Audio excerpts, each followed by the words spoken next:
life, it's a wonderful thing. I think I had it so good. I was so athletic, I was so adventurous, I had everything going for me. And to have my knees chopped out from underneath me, so to speak, could be considered to be a fatal blow. But in reality, this has given me so much more than I could even conceive of before. Even though most people would look at it as a loss, I look at it as a gain. Something to be overcome, a challenge, a good thing. We don't have a long time here. We might as well have a good time enjoying it while we're here. My name's Jake Gibbons. I'm a triple amputee, and I'm an industrial hemp farmer.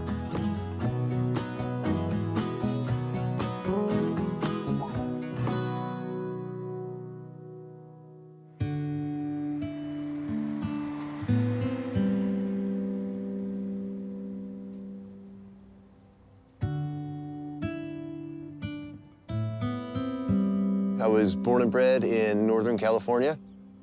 I had a huge passion to travel around the world and actually start to see it for myself instead of just reading about it or being told in lectures and whatnot what the whole world was all about. And the way that I actually made it all the way down to New Zealand was Antarctica. How do you get there? Well, I got pretty lucky.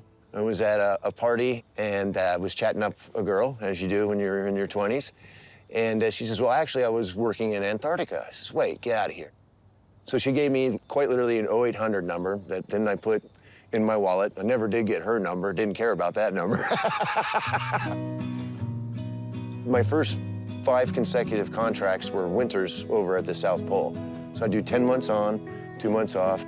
2 months off were summertime here in New Zealand.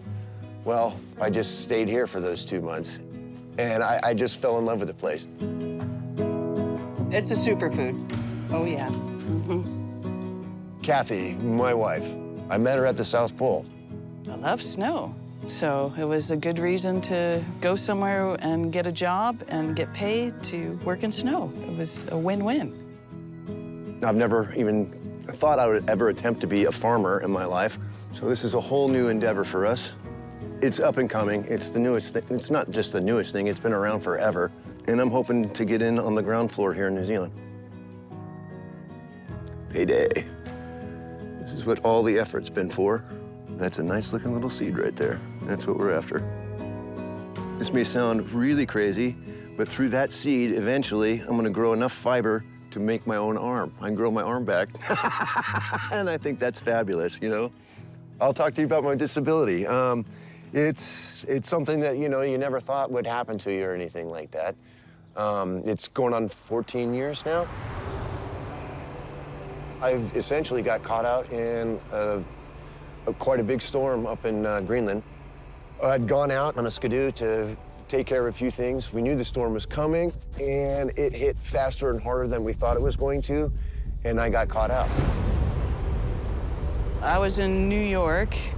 I had a knock at my door, and one of my bosses was there and told me that they are missing Jake. So that's where it started. It was a total whiteout. I mean, you couldn't hardly see your hand in front of your face like that. I was out on a skidoo. That had frozen up. That no longer worked. So the first night, I hunkered down behind it. Within hypothermia, the worst thing you can do is fall asleep. You fall asleep, you're dead. So I just willed myself over the course of the next, well, 3 days and 3 nights to stay awake. I didn't think he'd make it after the second day. And then once the storm abated, it just got really, really cold. There was a point where I thought I had to turn a corner and think, what if he's not back? Did I ever give up? No, I gave it my whole heart. I gave it every bit of energy I had. And I did hear an aircraft up above. And they broke off and just headed one specific direction, which was, I knew at that point, was to camp. So I was still walking at that point, headed in that direction. A couple hours later, I heard a sound, and it's a very familiar sound to me. We had an old Tucker snowcat, started jumping up and down, running towards it. It's amazing that they finally saw me, and I'm still mates with those guys, and so we still have the banter of who found who, you know? We got the call. basically a fellow screaming at the height of his voice saying, he's alive, and he's walking. And that was the best words I think I could have heard. Because I was still walking, I was thinking, a few fingers, a few toes. Obviously, it was a bit more severe than that. Lost the right hand straight away. That was just munted. Then my toes went, and then they would just move incrementally further up my foot. They were trying to save every bit of it they could. But as gangrene was setting in, and it had been frozen bad enough that they couldn't save it. They cut off both of my legs at that point in time, below the knee. And within, I'd say, a month to 6 weeks, I had my first set of legs, and I was actually back up and walking again. It's still mind-boggling at this point, actually. I'll put a little OG balm on. Just helps treat the skin. Just a light little coat. Something my wife, Kathy, makes. I normally don't let people see me in my naked state, if you could call it that.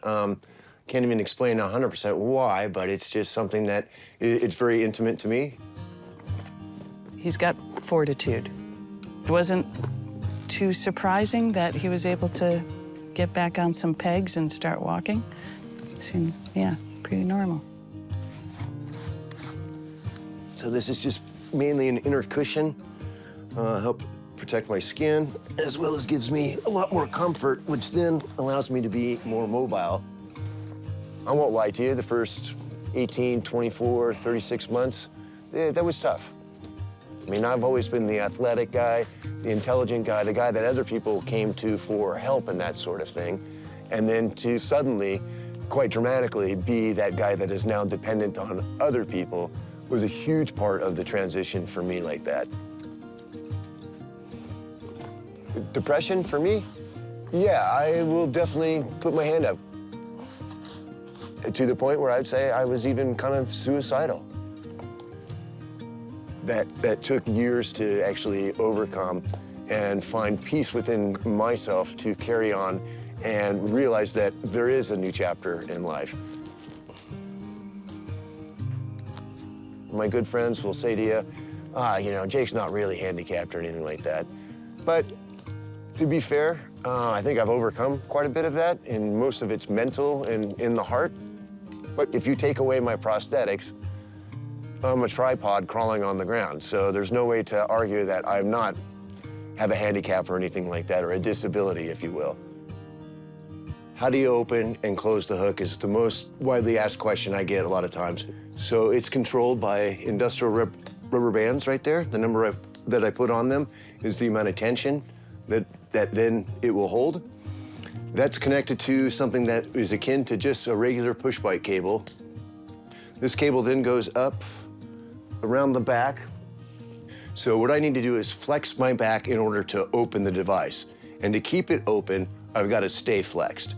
So if I flex my back, I've got to hold it like that, and then I can ease off wherever I want, depending on what I'm grabbing onto. It's pretty simple, but to me, it's the most dependable. It's the most flexible. It doesn't have really any limitations in terms of what I can use it for versus some of the more high-tech myoelectric hands and that sort of thing.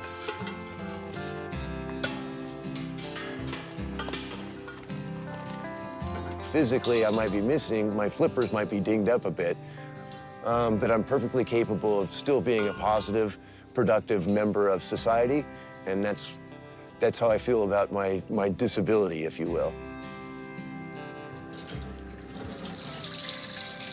Oh, sweet. Gonna have a good hot shower tonight, that's for sure.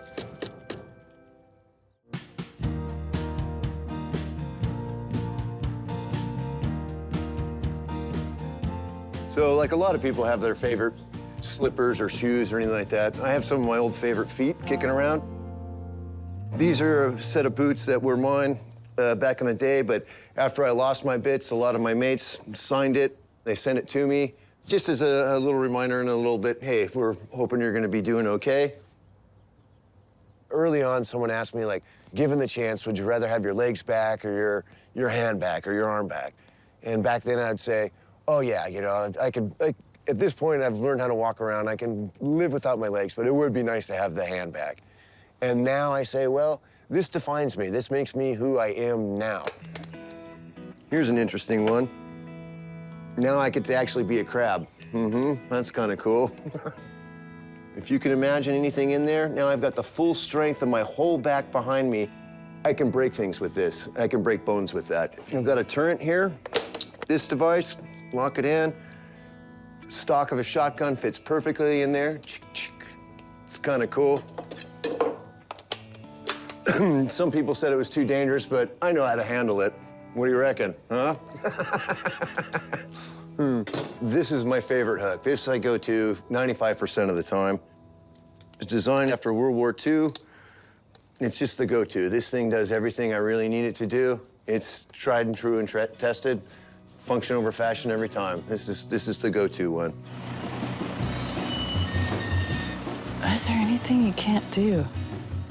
Oh, boy. He can't not scuff the dishes. They all have hook marks on them. What can't you do, Jake? There's not much you can't do.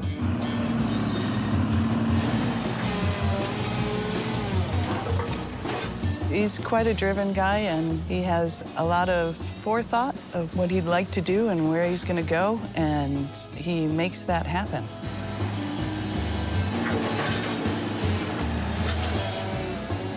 I mean, I've tens of thousands of hours in a bulldozer on the ice.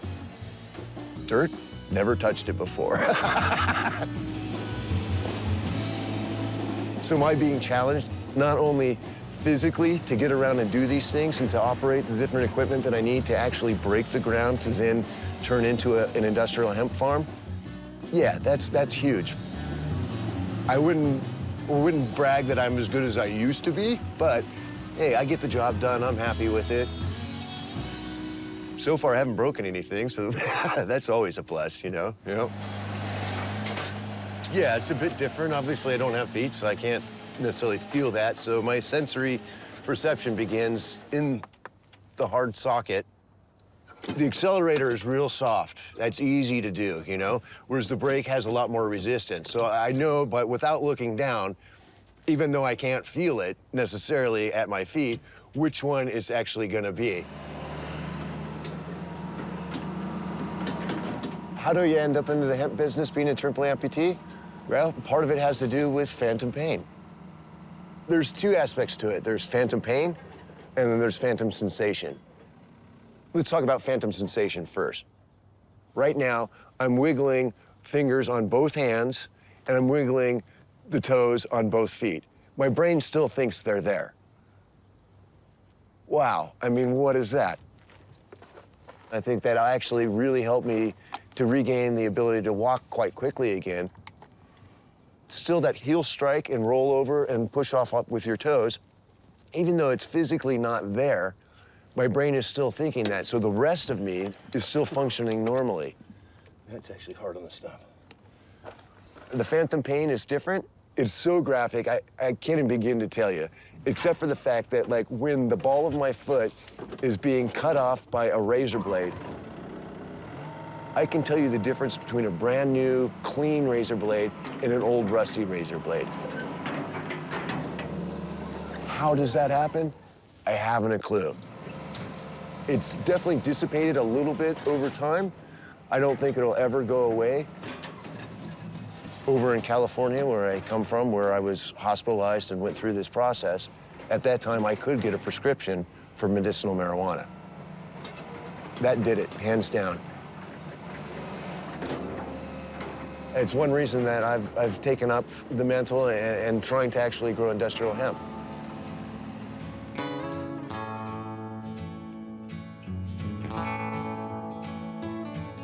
So today's harvest day. This is the day we've been working towards all season. All right, guys, so the plan is we'll just work one aisle at a time, starting in the front, working towards the back. We started November 10th when we first put the first seed into the ground, and we've been patiently awaiting the arrival of a mature seed. And the point of this is this little guy here. You can eat it. You can press it for oil. We're at the moment are mostly working on just a good seed strain. So we just continue to harvest. Yeah, good one, Ruben. Oh, yeah. Oh, yeah, Ruben. Oh, yeah. And then select out of all of these 100 plants or so, the best 4 or 5. Save that seed stock for next year. Grow that again. Our 4th season, so we're just starting to learn now how much we didn't know when we first started. I like that sort of thing. Can you hear that? Yeah, that's good. That's good. What drives him? Well, there you have it. Me. Kathy, my wife. I work hard at letting her know that, like, actually, if it wasn't for you, I still wouldn't even be here today. Well, sorry, dude. No pineapple. Sorry, dude.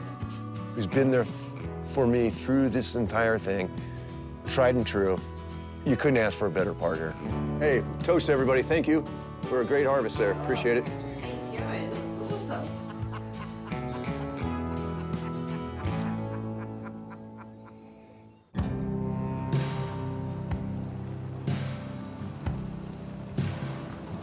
The other love of my life is my dog. The story of how he came into being in our life was one of the most important things that has helped me in my ability to overcome these challenges. Pretty exciting. When we first got back from being in the hospital over to stateside, we had some really good mates here, a family that we've kind of become fun out, family together like that. We're sitting on the floor of our house. The ranch slider opens. This little fur ball gets tossed in. I look at my mate Hazel, who was a 12-year-old girl, running across our front lawn to the getaway car that Mom's driving. And I think I called out to Kathy. She says, "Who's that?" And I says, "I think we just got a dog." I'd call him the super rescue dog, no question about it. I was at a point in my life when I really needed something, and he was a pup, and he really needed somebody, and we bonded over that. That also inspired me to go for a walk every day, to get out and kick the soccer ball around with him, to start learning how to throw left-handed. So in terms of my rehabilitation physically and that sort of thing, instrumental, without question. Best thing that ever happened to me. And now, we're inseparable. We go everywhere together. If I wasn't married, he's good at picking up chicks, too.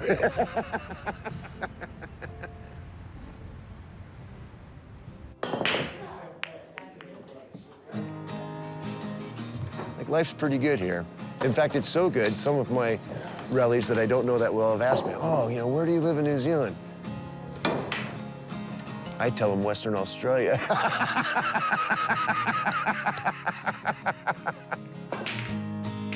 I have been around this world more than 20 times. Oh, you're kidding me. From pole to pole, I've been all over this place. What's up, buddy? You wanna come in? Hey. I stayed here, and I think that that should sum it up. This place is that special to me. It's the community that we have here. We all look after one another. The most common thing you'll hear people say here is, "Yep, got a nice little piece of paradise here, don't we?" It's a special place, and for me, that was really why I stayed here.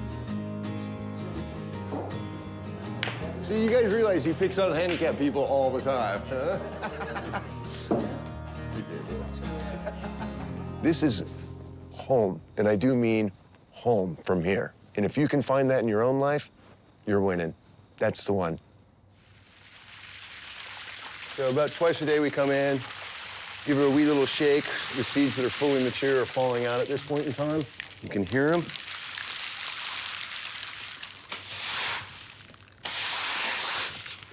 You can see there's just a few that are plants that are actually in bags that we've made ourselves. Those are the plants that we've selected to be what we consider to be the best plants that we had. We'll use the rest of the seed for making crackers, for pressing oil, all sorts of other things, but the major side of this is the genetic side. The reason we put them in bags is so those seeds don't fall out onto the ground and get mixed in with everything else. I know that the market is already there. It's viable. People are beginning to realize that. This is the goal. This is what we've been after for the last 120 days or more, basically the whole season. And I'll tell you what, it is such a good feeling to go through all that hard work and whatnot and finally get to this part. And I'm ecstatic about it. This is fantastic.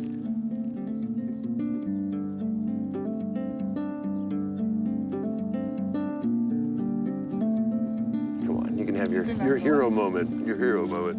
Where would I be without her, you know? You could call me a broken man and you could call me breaking ground. But no, I think that's just, it's for par for who I am. Thanks for a good day. I won't even begin to tell you how many times I have tripped and fallen down and all kinds of other things, but I was going back to the analogy that I was born, you know, at that point in time of having to learn to walk all over again as almost a 40-year-old. What do you got? You want me to throw it? You want to chew on it? It's slowed me down enough to actually smell the roses and appreciate what I do have instead of focusing on what I have lost.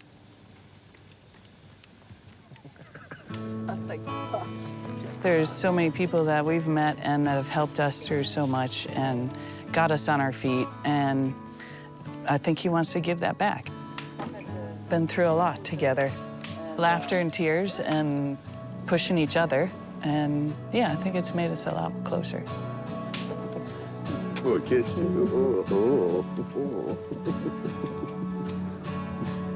What would I tell myself if I was back in the dark days? I would tell myself the same thing I was telling myself at that time. Keep chipping away, one step at a time. And one thing I try to tell other people that I've met that are newly amputated and whatnot, don't worry, it gets better. And that's the truth. It really does.